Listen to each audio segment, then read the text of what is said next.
Welcome to Regulate and Rewire, an anxiety and depression podcast where we discuss the things I wish someone would have taught me earlier in my healing journey. I'm your host, Amanda Armstrong, and I'll be sharing my steps, my missteps, client experiences, and tangible research-based tools to help you regulate your nervous system, rewire your mind, and reclaim your life. Thanks for being here. Now let's dive in. Before we get into today's conversation, I want to name up front that we are talking about self-harm. If that is a topic that feels raw or close for you right now, you are not alone. And most importantly, if this is something that impacts you personally, I want you to stay safe. If you are currently struggling, I have put resources in the show notes, and I want to encourage you to reach out to a mental health professional who can support you directly, because today's episode is educational. It is designed to be compassionate. It is not meant to be a substitute for professional, individualized support. So what I hope to offer today is a framework, maybe a new way of understanding what is happening in the brain and body when this behavior shows up. Because for someone, my hope is that this new understanding may be a first step towards changing it. Now, today's topic is another one that came from a listener question. And it's one that I've been sitting with for a while because I wanted to do it as right as I could.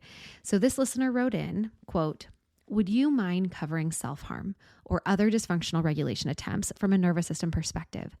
I'd like to learn more about it. When does it step in? Why does it regulate emotions? And what are better ways to cope?" End quote.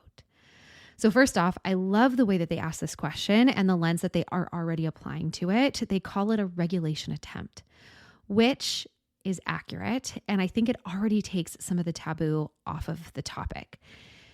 This is a sign of pain. This behavior is a sign of attempted regulation. Now, we are not going to talk about this from a clinical sense or a way that pathologizes or shames this behavior. My whole approach to mental health is that our symptoms make sense, and self-harm is no exception to that.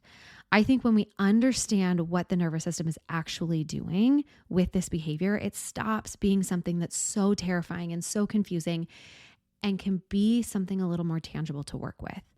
So today we're going to cover what might be happening in the nervous system and the brain when self-harm enters the picture, why it works even temporarily as a regulation strategy, and then maybe most importantly, what we can do instead that actually addresses the root of what's going on rather than just trying to white knuckle through this experience.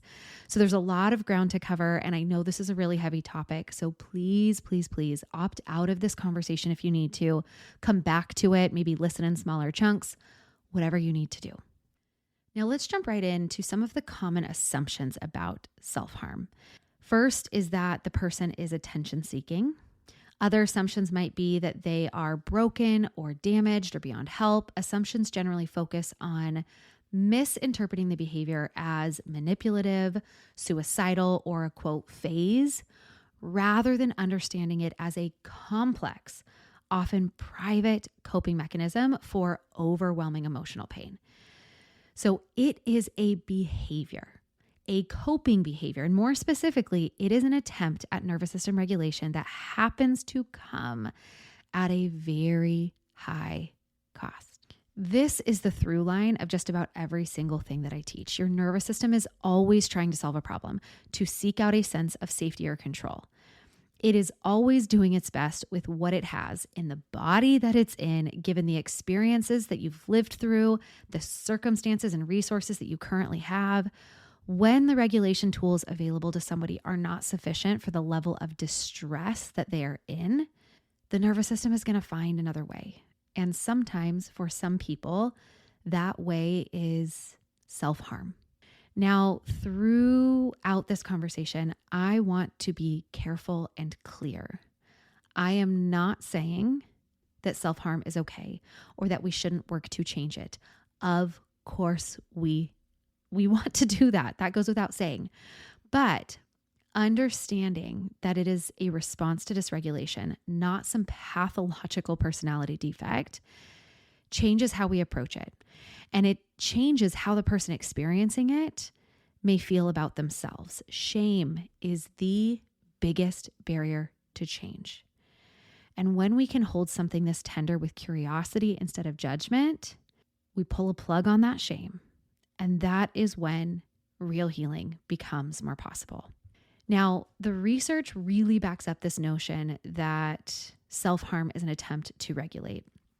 A major meta-analysis confirmed that the most common function of self-harm is to modify the intensity or the duration of emotions. So people who engage in this behavior are almost always doing it to regulate something overwhelming. And research is really clear that it usually shows up most often in response to one of two different states: overwhelming emotional flooding or emotional numbness. And while those things might sound like opposites, they are both forms of severe dysregulation. This behavior is oftentimes used to release feelings that have nowhere else to go, to interrupt some kind of emotional flooding, to feel something when they feel nothing, or to feel something physical when emotional pain feels too abstract or unbearable. So both of these states are where the nervous system finds itself stuck and unable to cope. In both cases, our nervous system is going to reach for something, anything that is going to shift that experience. Intense, unmanageable emotion is what typically precedes self-harm. And this behavior functions as a way to interrupt that state, to change what the nervous system is experiencing. And at its core, this behavior is just a dysregulated nervous system doing something, anything with its dysregulation. That's it. Let's get a little bit more now into the science about what is happening inside when somebody self-harms, because I think this deeper understanding and context is where real compassion can kind of get its legs. So there are a few brain regions that come up consistently in the research on self-harm: the amygdala, the prefrontal cortex, and our body's stress response system. The first is the amygdala. So this is the part of your brain that does threat detection. It is constantly scanning incoming information and asking, is this dangerous? Do I need to respond? In people who self-harm, research shows that the amygdala tends to be more reactive. So it fires more strongly, it fires at more things in response to emotional stimuli. So think about it like a smoke detector that is calibrated just way too sensitively. It doesn't just go off when it senses smoke, but it goes off every single time that you put toast in the toaster because it's anticipating smoke. So what we see in individuals who self-harm is that their amygdala has a similar sensitivity. It fires not just when there is actual danger or threat, but any time that there might be. We also see a similar sensitivity in amygdala reactivity to individuals who have experienced trauma or chronic stress. So when you think about this, given somebody's current circumstances, that might make sense. Or it might be that hypersensitivity was necessary at some point in a person's history, and their brain just has not been recalibrated since. Now, the second part of our brain that comes up in research is your prefrontal cortex. So think about this like your logical brain. This is the part of your brain that handles cognitive control, conscious decision-making, and a lot of emotional regulation function. This is the part of the brain that steps in and says, hey friend, I see what's happening here. Let me help you choose how to respond. But when the amygdala is flooded, the prefrontal cortex kind of goes offline. It really struggles to do its job. I've talked about this before on the podcast. It's called your brain flips its lid. You stop sending as much electrochemical energy to your prefrontal cortex. Your amygdala says, hey, this is really dangerous. Higher functioning, we don't need you. We're going to operate from a place of survival mode. So think about a high stress moment where you could not think straight. Or how about the time you got in an argument and it was like an hour after that argument that you were like, oh my gosh, that's what I wanted to say. Those were the perfect words for what I was trying to express.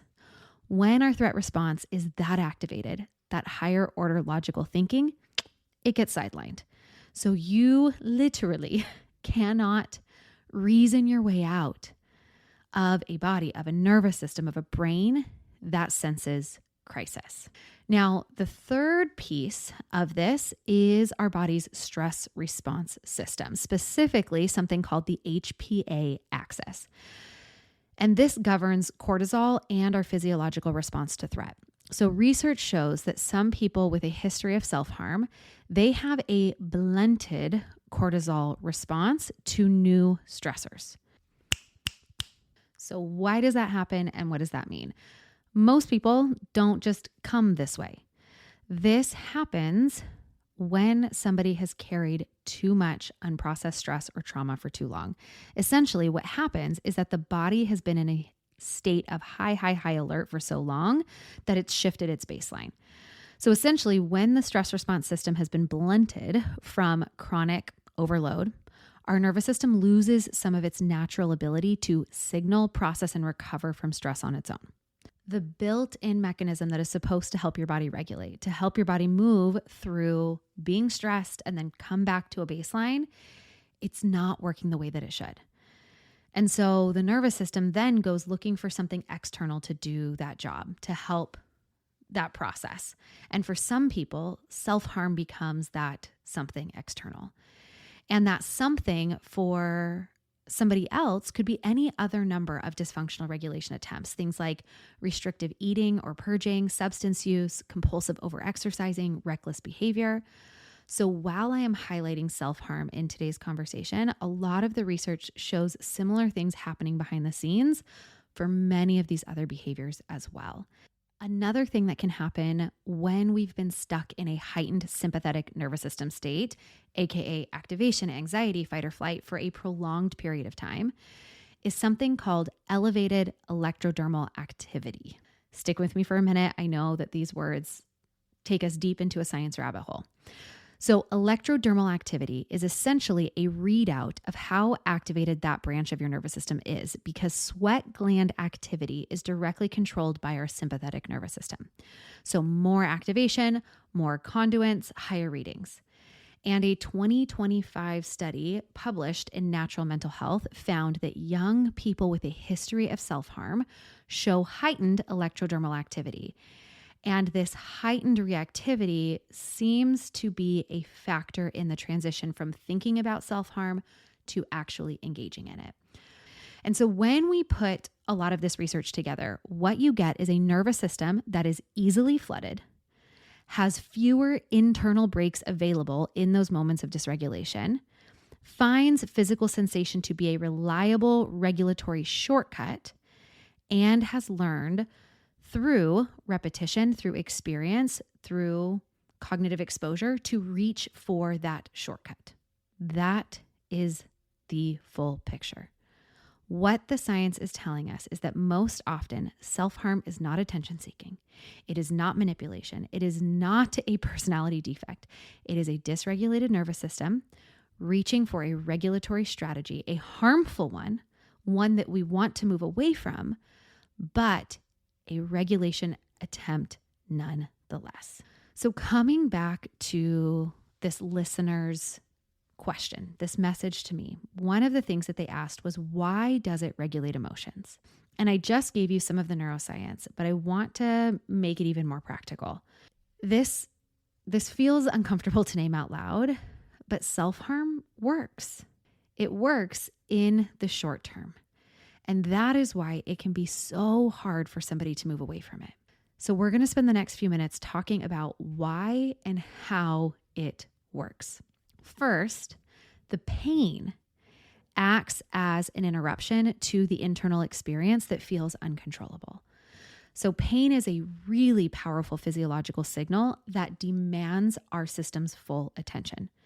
So when somebody is flooded with overwhelming emotion, rage, shame, grief, panic, physical sensation, specifically physical pain, can cut through and redirect that attention. And while it doesn't resolve the underlying feeling, it can create enough of a shift to bring somebody down from an acute emotional peak. Another reason that it works is what's happening in the pain and reward system. So research suggests that self-harm may trigger a release of endorphins, which can reduce temporarily distress and create a sense of calm or relief afterwards. So there's something hormonally, something physiologically, chemically shifting in our pain and reward system. Another reason is for some people, it serves as a form of self-communication. It serves as a way of making internal pain visible and real. So when emotional pain feels invisible and no one around you sees how bad it is, making it external in some way can feel like the only way to prove to yourself or others that something is actually wrong. And the last reason that I'll talk about that makes it, quote, work is that it creates a sense of control. And this is deeply connected to what we need in order to feel safe.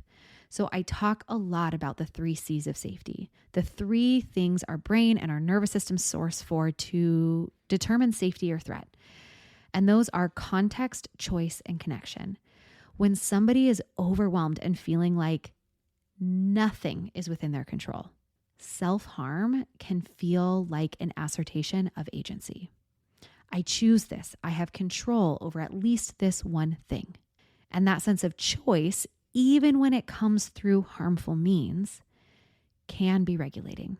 And it's a paradox, but it is a completely coherent one when you understand what our nervous system is looking for, what our brain and body need in these moments that are so overwhelming. And the core problem with all of this is that when a behavior works, even temporarily, even partially, even with significant cost, the brain and the nervous system, they learn it. They learn that it works. And our stress is either processed or stored. And when we act on the urge to self-harm, a version of that stress cycle completes. Then the behavior gets reinforced. And this is why it is a pattern that can be so genuinely difficult to shift without real tools and real support and deeper context and compassion and understanding. Now, before I shift into talking about what better coping might actually look like, I want to wrap this up by sharing the key factors research consistently points to in people who are the most vulnerable to using self-harm as a regulation tool. And these are people who experienced trauma, abuse, or chronic stress in childhood. It's individuals with a history of emotional invalidation, meaning that the people around them consistently dismissed, minimized, or punished their emotional experience. People who are most vulnerable to self-harm are people whose nervous systems were never taught or supported in developing other regulation skills. That resetting from stressful events was never modeled for them. And in people struggling with depression and anxiety, which are oftentimes co-occurring conditions to self-harm. The other is people who were exposed to self-harm in their peer groups, because the nervous system can actually learn this strategy through exposure, through suggestion. Understanding these things, understanding the science and the risk factors is important because it tells us something about what the work of healing needs to target. It's not just thought patterns. It's not just finding better coping skills. It's the underlying physiological reactivity and the root of the emotional distress tied in oftentimes with the very real possible lack of a safe support system. So with that, let's talk about what better coping might actually look like, or the path to finding better coping mechanisms. And when I talk about, quote, better coping, I really want to challenge how we usually think about this. Because the answer is not just do X, Y, or Z instead of self-harming.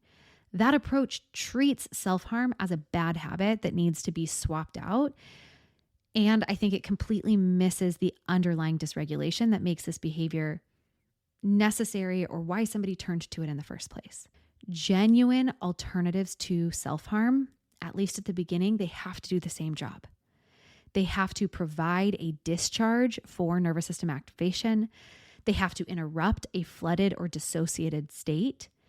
They need to provide real relief from overwhelming emotion and ultimately be available to the individual in the moment that that urge arises. That's a pretty demanding list. And it is why vague advice like, oh, just go for a walk or call a friend instead can fall really flat. If those interventions worked in the moments of intense flooding, people would already be using them. So here's how I think about this from a nervous system perspective. A primary priority is learning to recognize the buildup before the flood. Self-harm often feels like it happens suddenly, but there's almost always a ramp-up period. So this gradual escalation of distress that wasn't noticed, that wasn't interrupted, maybe because of lack of awareness, maybe because even within that gradual escalation, there aren't things to turn to or pull to. You don't have resourcing available to you. One of the most important things that somebody can build if they're looking for a long-term healing for self-harm, it's to build the capacity to track your own nervous system states across a day earlier in the process. You need to know, ooh, I can feel the flood is coming. Prevention most often is going to live in this, what I call like a pre-escalation window.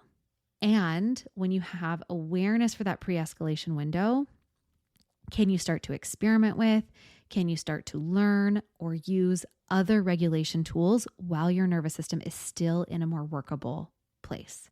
And while some of you might be able to explore and increase your awareness around this kind of pre-escalation window on your own, this is actually where it can be the most important to find a good therapist, a good practitioner to explore. Okay, what does it feel like before? What are the patterns around? Can we start to build a little bit more just cognitive awareness of what gets us from this place to that? And then I think about this in terms of a reactive and a proactive approach. You've heard me use these terms a lot here on the podcast: reactive regulation, proactive regulation, a reactive or a proactive approach. So reactive is what we turn to. It's when we're already in those moments when activation is high, when the urge is present, when you are already overwhelmed and you need something right now. Right now. It's really intense. You're in that moment. And these reactive tools, they're not about fixing the root cause. They are about creating enough space to not act on the impulse of self-harm in that moment, but to act on an alternative. And so this is where we need to think in terms of somatic discharge, because the nervous system needs somewhere for that activated energy to go. High intensity movement, running, jumping, cold water on your face, cold shower, holding an ice cube in your hand, intense vocalization, burst of physical exertion. These can create similar physiological discharge or distraction in a way that doesn't carry the cost of self-harm. One of the most common alternatives that I've seen and I saw growing up for people who were struggling with self-harm, specifically cutting, would be to have a rubber band on your wrist and to snap it instead, or to hold an ice cube in your hand. And the conversation around those two specific alternatives is often pretty divisive. There's two sides to that. Why are we going to replace one form of self-harm with another form of self-harm, one form of pain with another form of pain? And where a lot of practitioners come in and somewhere in the middle is we're looking to mitigate harm. Is the rubber band, is holding an ice cube a lesser version of harm than what they are alternatively doing? And if so, can that be a potential bridge in the moment while they are learning less harmful reactive regulatory activities in the moment to take the edge off while they are getting the support to do some of the deeper root cause stuff? So reactively regulating, it could look a number of different ways. It also might look like orienting. Can you use your senses to anchor in the present moment and to signal safety to your nervous system? What can you see? What can you hear? What can you feel? What's in your hands right now? Can you keep something in your pocket? Now, this is something considerably easier to do the earlier you can catch yourself on the way to being flooded. Now, if it's available in the moment, turning to connection is one of the best things that we can do. Reaching out to somebody safe, even just to say, hey, I'm struggling right now.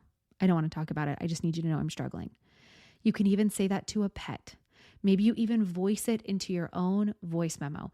Maybe you hop into my DMs or an email and it's just a, hey, I'm struggling, and I'm putting it out into the world somewhere safe so that it can be seen, so it can be held, so I can give this intensity some place to go.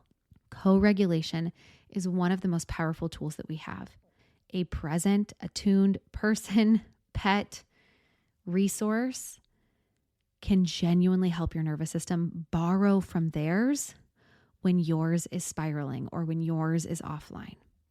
I also want to be real when I'm talking about find connection or turn to some of these reactive regulation tools that play on the same physiology as, because sometimes those things aren't going to be available to you, or sometimes there is less negative repercussion for someone to self-harm quietly behind a closed door than to slam one or to scream or to share something vulnerable with someone.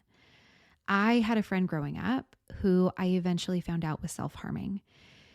In hindsight, I can see now that while things often looked perfect for her, the big house, the nice parents, the good grades, her parents were gone all the time. There was so much loneliness in her life while she simultaneously was expected to get the best grades, perform well in her sport, never be mad or talk back. Now, when none of your feelings can come out, the only place for them to go is to get buried inward. I also remember learning that her mom put some kind of tracker on her car where she got an email anytime she was going over the speed limit somewhere. This friend was a teenager with an underdeveloped brain, feeling constantly monitored with expectations of perfection from likely well-meaning, but emotionally suppressive and completely absent parents. Again, I am not saying self-harm is the way to go here. But with this context that I have laid out, I look back at this friend and this behavior, and it makes so much sense. And I just want to wrap my arms around them and hold them tight. Okay, coming back for a moment to talk about better ways of coping. So we talked about learning to recognize that build up before the flood, and then the reactive approach of finding other physiological ways to discharge or distract. These are bridging strategies. These are things that are going to be uniquely personalized that you are going to need to discover what works best for you through some experimentation and likely professional support. And the goal with these is to help you slow down in moments of crisis, to give you another form of intensity or distraction to turn to without the same cost. But these approaches do not change the underlying pattern themselves. Changing the underlying pattern is what I often call proactive work. And it looks like both physiologically building more regulation capacity over time and psychologically stepping into deeper healing work. So physiologically, we can build what we call a wider window of tolerance, meaning that there is more that we can handle before we hit that breaking point. And we can do this by tending to foundational habits of more regulated living. Sleep, movement, nourishment, regulation practice, connection, vagal toning, stress management. And I know that there is nothing novel about what I'm saying with that list, but when the foundations are better tended to, you have more cognitive and emotional capacity. These are the inputs that determine whether your nervous system has the capacity to meet what life brings. Back to this friend. Because this friend was in sports and extracurriculars and needed to get good grades, I know that she was sleeping like 6 hours a night. A teenager sleeping 6 hours a night, she was also self-harming by undernourishing. She is going to be already depleted before hard things come. Amygdala's firing, prefrontal cortex offline. We are not going to make healthy decisions in that state. When somebody is chronically under-resourced, whether that's chronically underslept, isolated, running on stress, there's going to be no buffer for any trigger, any stressor that hits that system. So building these supportive habits is not optional when we talk about long-term healing. This is structural healing. It is what expands that window of tolerance over time so that the same stressors, the same triggers do not always land the same way in our system. If you are somebody, or if you know somebody who is engaging in self-harm right now and stopping that behavior feels a little out of reach, or maybe you or they have tried and tried and tried, never is the goal to not try to find a less harmful alternative. But maybe for a moment, instead of trying to do the same things to stop doing a behavior that you end up doing anyways, what if we switched focus and said, okay, if stopping doing the unhealthy, harmful thing isn't working for me right now, is there another area in my life where I could maybe start doing something that is helpful, something that is healing? Is there one of these foundations that I feel like I could tap into, step into? Or if you are a support person, can I help this person? Are they sleeping well? Are they nourishing themselves? Is there a way that I can take the load off, logistically even, to create a surer or a stronger foundation for them to operate from, to help them establish a more resourced baseline to work from? And then there's probably the most important work for long-term recovery here, which is to do the deeper work of processing these underlying wounds. Self-harm is often an attempt to cope with things that happened. Trauma, chronic invalidation, unmet emotional needs, a lack of control in your current circumstances. The regulation tools address the symptom. The healing work address what the symptom is pointing to. What is self-harm actually trying to protect you from? What is the feeling underneath? What did your nervous system learn about emotion and safety that made this behavior feel necessary? What beliefs are running in the background?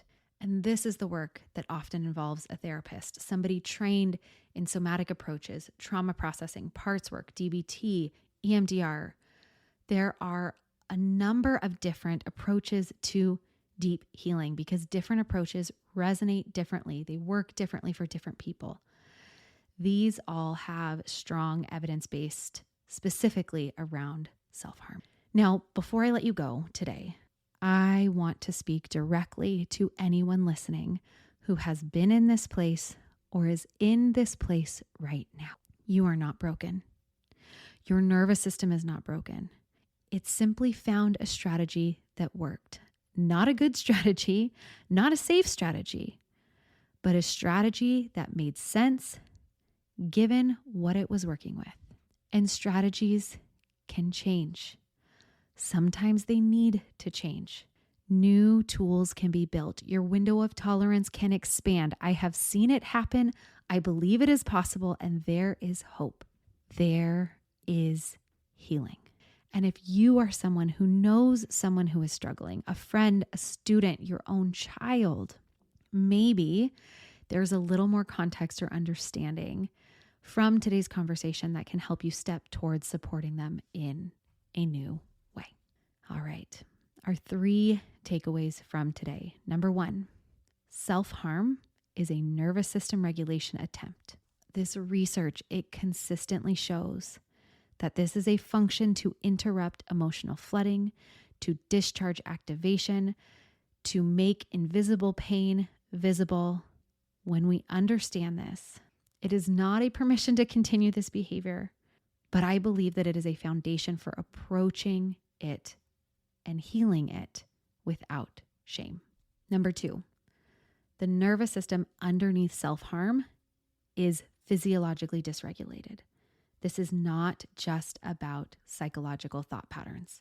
When healing, working with somebody who understands an hypersensitive, heightened amygdala reactivity, what a blunted stress response means, and measurable elevated physiological arousal. These are all real features of the nervous system, real features that have become reliant on self-harm to regulate.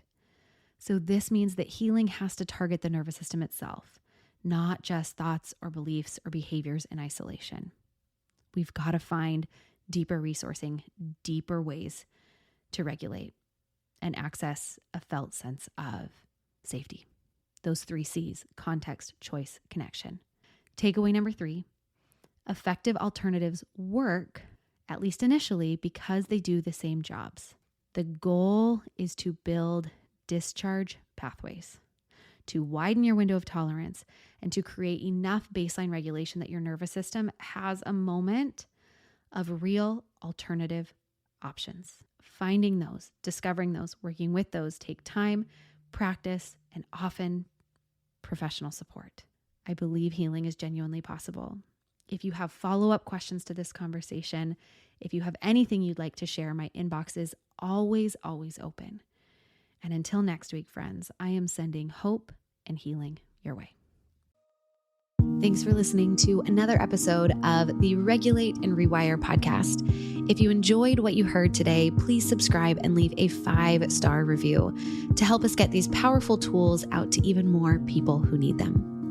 And if you yourself are looking for more personalized support in applying what you've learned today, consider joining me inside Rise, my monthly mental health membership and nervous system healing space, or apply for our one-on-one anxiety and depression coaching program, Restore. I've shared a link for more information to both in the show notes. Again, thanks so much for being here, and I'll see you next time.